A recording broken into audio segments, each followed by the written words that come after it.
नमस्कार, मैं शशि बाला from government polytechnic Badaun. आज हम यहाँ पर फ्लैट प्लेट कलेक्टर्स के बारे में बात करेंगे।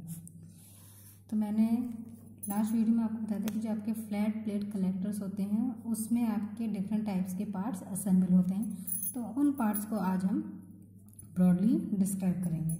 तो सबसे पहले जो हमारा पार्ट था दैट इज एन एब्जॉर्बर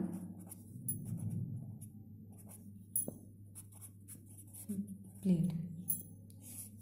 तो ये आपकी एब्जॉर्बर प्लेट क्या होती है, आपको नाम से ही पता चल रहा होगा एब्जॉर्बर प्लेट है, यानी कि एब्जॉर्ब कर रही होगी। और यहाँ पर हम किसका यूज़ कर रहे हैं, सोलर एनर्जी का। तो जो सोलर रेडिएशन होगी ये उसे एब्जॉर्ब करने का वर्क करेगी। तो ये जो आपकी प्लेट होती है ये सोलर रेडिएशन को सबसे पहले इंटरसेप्ट करती है। उसके बाद जो आपकी इंटरसेप्ट रेडिएशन होता है, फर्स्टली ये आपकी क्या करती है, सोलर रेडिएशन को इंटरसेप्ट करती है। और इंटरसेप्ट करने के बाद जो आपका इंटरसेप्टेड रेडिएशन होता है उसे ये प्लेट क्या करती है, एब्जॉर्ब करती है। एब्जॉर्ब करने के बाद ये जो आपकी प्लेट होती है एब्जॉर्ब कर लेती है। और ये जो आपकी प्लेट बनी होती है ये हाई एब्जॉर्बिटी पावर की बनी होती है। तथा इसके अलावा जो ये आपकी प्लेट बनी होती है वो मोस्टली जो आपके मेटेलिक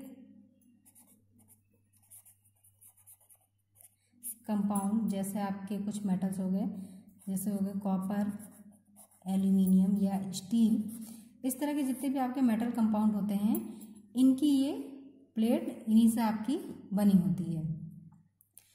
और अगर हम कभी कभी लो टेम्परेचर के लिए बात करें, ये सब जितने भी आपके मेटालिक प्लेट्स होती हैं ये एब्जॉर्बर प्लेट के निर्माण में यूज़ की जाती हैं, लेकिन ये अधिकतर आपकी हाई टेम्परेचर के लिए यूज़ की जाती हैं। लेकिन अगर आप लो टेम्परेचर एप्लीकेशन के लिए यूज़ करते हैं एब्जॉर्बर प्लेट, तो लो टेम्परेचर एप्लीकेशन में आप जो एब्जॉर्बर प्लेट बनाएंगे वो आप या तो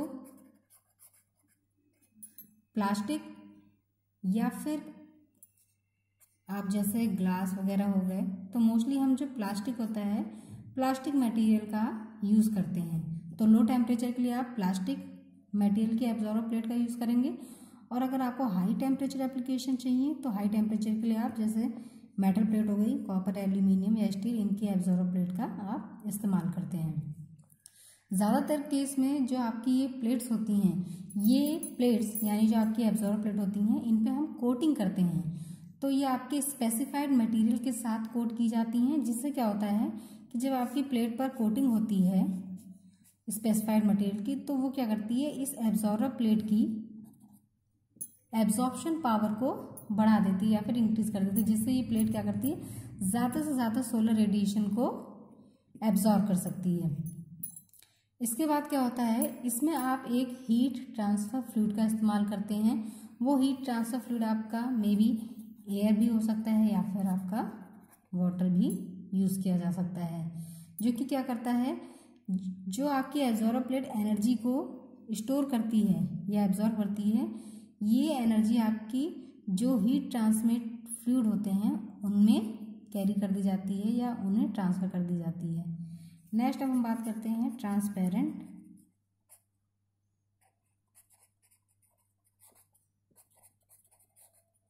प्लेट की। ये जो ट्रांसपेरेंट प्लेट होती है आपकी वन या मोर देन वन टाइप की, वन या मोर देन वन मटेरियल की शीट्स होती हैं, यानी कि इसमें हम एक या एक से अधिक मटेरियल की शीट यूज़ करते हैं। और ये मटेरियल सोलर रेडिएशन ट्रांसमिटिंग के अकॉर्डिंग यूज़ होता है, यानी कि ये इस तरह के मटेरियल होते हैं जो सोलर रेडिएशन को ज़्यादा से ज़्यादा ट्रांसमिट कर देते हैं। तो उस ट्रांसमिशन के अकॉर्डिंग हम मटेरियल का यूज़ करते हैं। इसके अलावा ये जो एब्जॉर्बर प्लेट होती है, एब्जॉर्बर प्लेट से ऊपर आपकी ट्रांसपेरेंट प्लेट सिचुएटेड होती है, यानी कि अगर ये आपकी एब्जॉर्बर प्लेट है तो इससे जस्ट ऊपर आपका क्या लगा हो, ट्रांसपेरेंट प्लेट, जो क्या करेगी, हीट को ट्रांसमिट करेगी और फिर एब्जॉर्बर प्लेट पे इंसिडेंट करती है। तो हीट आपकी ट्रांसमिट होती है ट्रांसपेरेंट प्लेट से और फिर आपकी वो एब्जॉर्बर प्लेट पे इंसिडेंट होती है, जिससे आपकी एब्जॉर्बर प्लेट ज़्यादा से ज़्यादा सोलर रेडिएशन को एब्जॉर्ब कर सकती है। और ये जो आपकी ट्रांसपेरेंट प्लेट होती है ये बिना कन्वेक्शन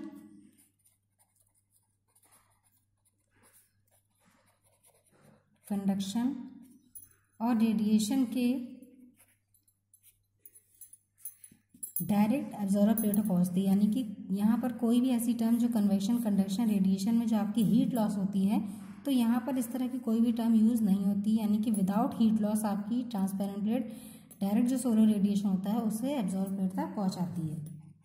नेक्स्ट है आपका insulation beneath the absorber plate.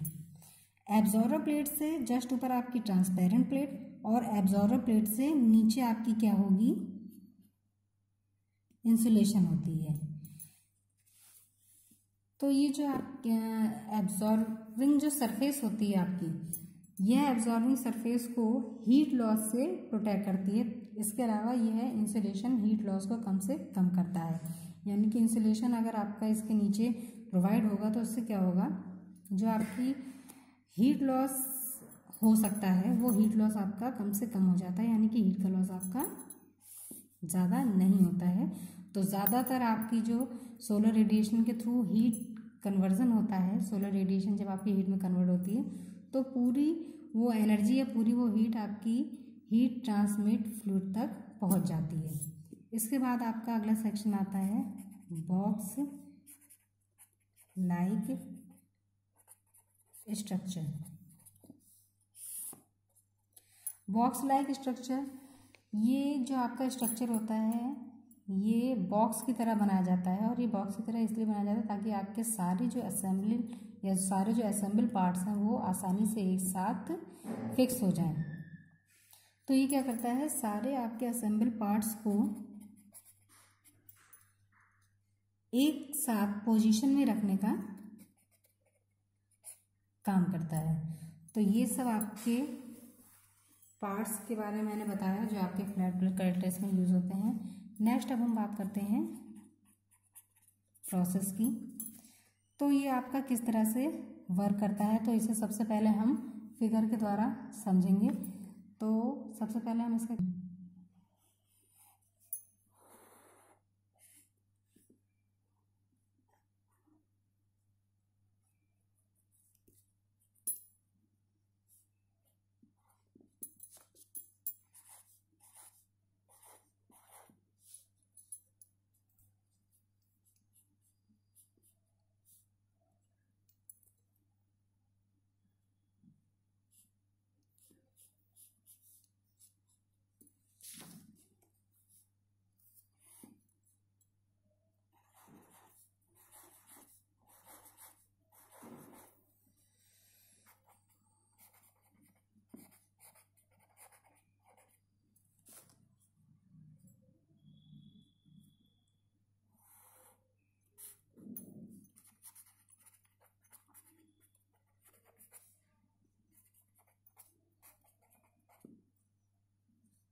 तो ये हमारा फ्लैट प्लेट कलेक्टर्स का एक बॉक्स स्ट्रक्चर है।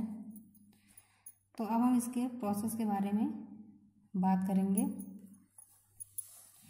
तो ये जो आपके फ्लैट प्लेट कलेक्टर होते हैं इनमें आपके बहुत सारे पार्ट्स का कंपोजिशन होता है। तो ये जो आपके पार्ट्स होते हैं, जैसे इसमें फर्स्ट हो गया आपका ट्यूब, इन प्लेट, यानी कि ये जो आपकी फ्लूइड ट्यूब्स हैं जिसमें आपका फ्लूइड क्या होता है, फ्लो करता रहता है, ये आपके फ्लूइड ट्यूब प्लेट में आपके असेंबल होते हैं। तो पहला आपका हो गया ट्यूब इन प्लेट। इसके बाद है आपका कोरिगेटेड टाइप। ये जो आपकी ट्यूब इन प्लेट होती हैं ये आपकी कोरिगेटेड टाइप भी हो सकती हैं या फिर आपकी स्पाइरल टाइप भी हो सकती हैं। तो ये आपका प्रोसेस के अकॉर्डिंग डिपेंड करेगा कि आप किस तरह की ट्यूब्स को प्लेट में असेंबल करना चाहते हैं। इसके बाद क्या है, ये जो आपके कलेक्टर्स होते हैं ये हाईली कंडक्टिव मटेरियल, जैसे हो गए आपके, मैंने आपको पहले बताया था कॉपर, एल्यूमिनियम या फिर जो आपके गैल्वनाइज्ड आयरन होते हैं, इस तरह के मेटल कंपाउंड से ये आपके बने होते हैं जो आपके फ्लैट प्लेट कलेक्टर होते हैं। और इन मटेरियल शीट को हम, जो आपकी मटेरियल शीट होती है, जो एब्जॉर्बर प्लेट होती है आपकी, उस शीट को हम क्या करते हैं, लेड ब्लैक पेंट से कोट कर देते हैं। ब्लैक पेंट से जब हम इसे कोट करते हैं तो एब्जॉर्प्शन कैपेसिटी, यानी एब्जॉर्ब करने की जो क्षमता होती है वो उसकी बढ़ जाती है, क्योंकि जो आपका ब्लैक पेंट होता है या ब्लैक कलर होता है वो ज़्यादा से ज़्यादा हम हीट को कैप्चर करता है, ज़्यादा से ज़्यादा रेडिएशन को एब्जॉर्ब कर लेता है। इसके बाद इससे क्या हो जाती है, आपकी एब्जॉर्बिटी बढ़ जाती है। और ये शीट जो होती है आपकी एक या एक से अधिक ग्लास या प्लास्टिक कवर के साथ लगी होती है। जैसे मैंने आपको पहले ही बताया था कि ये तो हो गई आपकी एब्जॉर्बर प्लेट की बात। इसके बाद इसके ऊपर जो आपकी लगी होगी वो ट्रांसपेरेंट प्लेट लगी होगी, जो आपकी ग्लास या फिर प्लास्टिक कवर के साथ लगी होती है। और ये जो आपकी प्लास्टिक या ग्लास की शीट होती है, इनके बीच में ये ट्रांसपेरेंट शीट आपकी कई लेयर के साथ मिलकर बनी होती है। जैसे यहाँ पर मैंने आपको एक और ये दो दिखाई है ट्रांसपेरेंट कवर। इनके बीच में क्या होता है, एयर गैप हो जाता है। तो ये जो बीच का एरिया होता है इसमें आपका एयर गैप होता है। एयर गैप से क्या होता है, आपका जो हीट ट्रांसफ़र होता है वो कम से कम होता है। और जो आपकी बॉक्स की साइड से जो सोलर रेडिएशन होता है, ये जो आपका बॉक्स होता है, बॉक्स की साइड से जो सोलर रेडिएशन एक्सपोज ना हो, इसलिए हम क्या करते हैं, इसे अच्छी तरह से इंसुलेट कर देते हैं ताकि ये आपका पूरी तरह से ऊष्मा रोधी बन जाए। इसके अलावा इससे पहले हम असेंबली को पूरे एक वुड बॉक्स में, इस पूरी असेंबली को क्या करते हैं, एक वुड बॉक्स में या फिर जो आपकी वुडन बॉक्स होती हैं जो पूरी तरह से क्या होते हैं, आपके एयर टाइट होते हैं, उसमें इस पूरे स्ट्रक्चर को क्या करते हैं, असेंबल कर देते हैं। ये कलेक्टर क्या करते हैं, सन के द्वारा जो सोलर रेडिएशन आता है उस रेडिएशन को डायरेक्ट डिफ्यूज फॉर्म में, ये देखिए यहाँ पर मैंने दिखाया, डायरेक्ट और डिफ्यूज, डायरेक्ट सोलर रेडिएशन को भी कैप्चर करते हैं और जो डिफ्यूज सोलर रेडिएशन होता है उससे भी ये कैप्चर करते हैं। और फिर ये एब्जॉर्बर प्लेट तक ट्रांसपेरेंट कवर से होते हुए जब एब्जॉर्बर प्लेट तक जाते हैं तो एब्जॉर्बर प्लेट जो ब्लैक कलर से कोटेड होती है वो ज़्यादा से ज़्यादा सोलर रेडिएशन को कैप्चर करती है, एब्जॉर्ब करती है। और फिर वो एब्जॉर्ब जो आपकी रेडिएशन होती है वो क्या करती है, वो रेडिएशन आपका जो यहाँ पर फ्लूइड ट्यूब में आपका फ्लूइड भरा होता है उसे वो ट्रांसफ़र कर देती है, जिससे आपका फ्लूइड क्या हो जाता है, हीट अप हो जाता है। इस तरह से ये जो आपका फ्लैट प्लेट कलेक्टर है ये एक तरह से इनएक्सपेंसिव और मोर इफेक्टिव और मोर रिलायबल होते हैं।